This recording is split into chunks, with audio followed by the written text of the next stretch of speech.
না, আমি ভাবতেই পারতেছি না যে কিভাবে কি হয়ে গেল। সত্যি আজকের এই ভিডিওটা বানাতে গিয়ে অনেকটাই নার্ভাস ফিল করতেছি। আমি কিভাবে কথা বলবো সেটাও বুঝতে পারতেছি না। অলরেডি হয়তোবা তোমরা অনেকেই জেনে গেছো আমাদের জেবি চিতা আর আমাদের মাঝে নেই, সে মারা গেছে। সে শুধু একটা ফ্রি ফায়ার প্লেয়ার ছিল না, সে ছিল একটা লেজেন্ড, যাকে এক কথায় বলা হতো টুর্নামেন্ট লেজেন্ড। ভাগ্যের কি পরিহাস, তাকে অল্প দিনেই এই পৃথিবীর মায়া ত্যাগ করতে হলো। গাইস, আমি তোমাদের কি বলবো, কিভাবে মনের আবেগ প্রকাশ করব, এই ভিডিওটা বানাতে এসে আমার চোখ দিয়ে পানি পড়তেছে।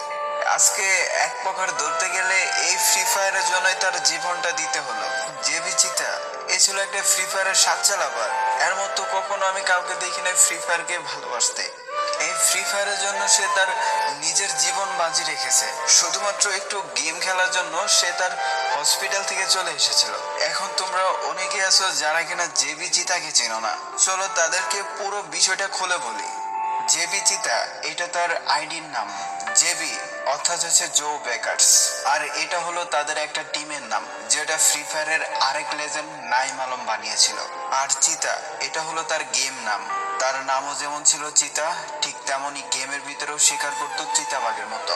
তার এক একটা থাবায় একটা করে স্কোয়াড নিমিশে হেরে যেত। সে ছিল এক ফ্রি ফায়ার ইতিহাসের রাজ্যহীন রাজা। চিতার নাম শুনলে যেন এক একটা টিমের বুক কেঁপে উঠত। তার গেম প্লে ছিল অস্থির লেভেলের। যেমন তার মুভমেন্ট স্পিড ছিল, ঠিক তেমনই তার এক একটা শট ছিল একদম এনিমির মাথা বরাবর।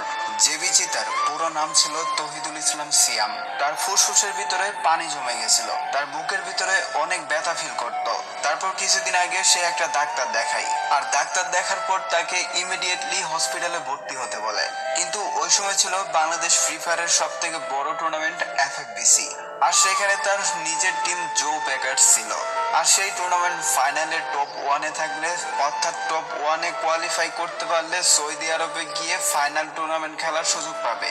আর যদি ফাইনাল খেলার সুযোগ পেয়ে যায় তাহলে তাদেরকে সৌদি আরবে যেতে হবে। আর সৌদি আরবে যাওয়ার জন্য তাদের সবাইকে পাসপোর্ট বানাতে বলে। আর এই জন্য চিতা কি করে, তার হসপিটালে গিয়ে ট্রিটমেন্ট করানো বাদ দিয়ে সে তার পাসপোর্ট বানানোর জন্য ব্যস্ত হয়ে পড়ে। তার একটা কনফিডেন্স ছিল সে এই এফএফবিসি টুর্নামেন্টের ভিতরে টপ ওয়ানে থাকবে।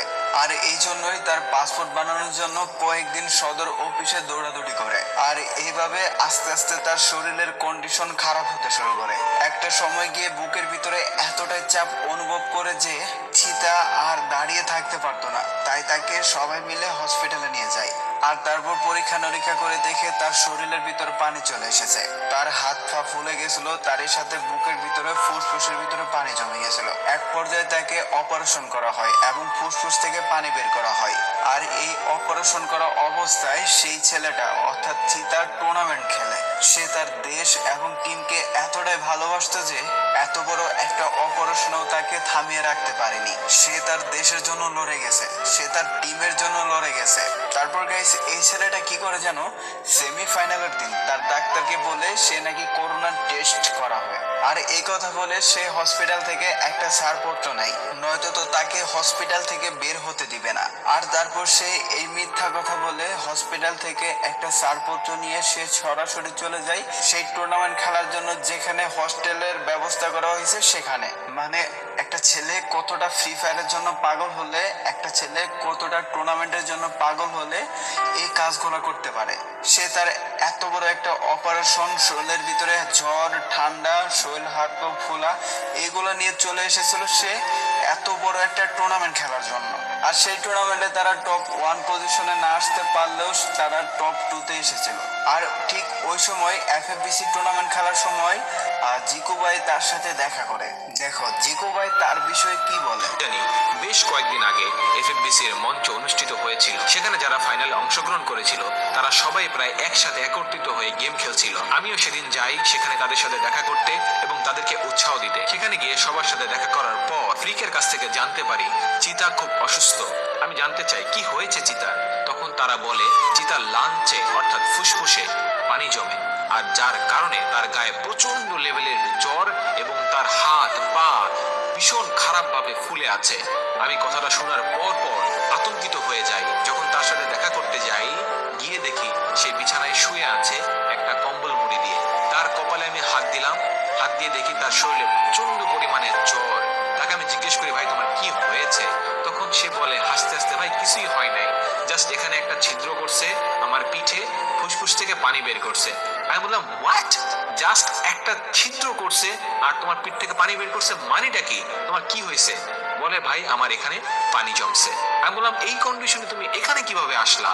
তখন চিতা আমাকে বলে, ভাই এটার পিছনে অন্য একটা কাহিনী আছে। আমি বললাম কি কাহিনী আছে আমাকে বলো। এই কাহিনীটা শুনলে তোমরা সত্যি অবাক হয়ে যাবা এবং বুঝবা একটা প্লেয়ার কিসের জন্য, কি এমন আছে গেমের ভিতরে তার এতটা পাগলামি করতে হবে। ঘটনাটা বেশ কয়েকদিন আগে। সে খুব অসুস্থ ফিল করে এবং তার হাত পা ফুলে যায়। তার বাসা থেকে তাকে ডাক্তার দেখায় এবং ডাক্তার তাকে হসপিটালে ভর্তি হতে বলে। তখন তার বিভিন্ন ধরনের টেস্ট হয়। এরপর দেখা যায় তার ফুসফুসে পানি জমে এবং সেটা খুবই ভয়ঙ্কর লেভেলের। এরপর তাকে বলা হয় অপারেশন করতে হবে। পত্র নেয়, সেই ছাড়পত্র নিয়ে হসপিটাল থেকে সে বের হয়ে সোজা উত্তরার হোটেলে চলে যায়, যেখানে তার টিমমেট জব ব্রেকার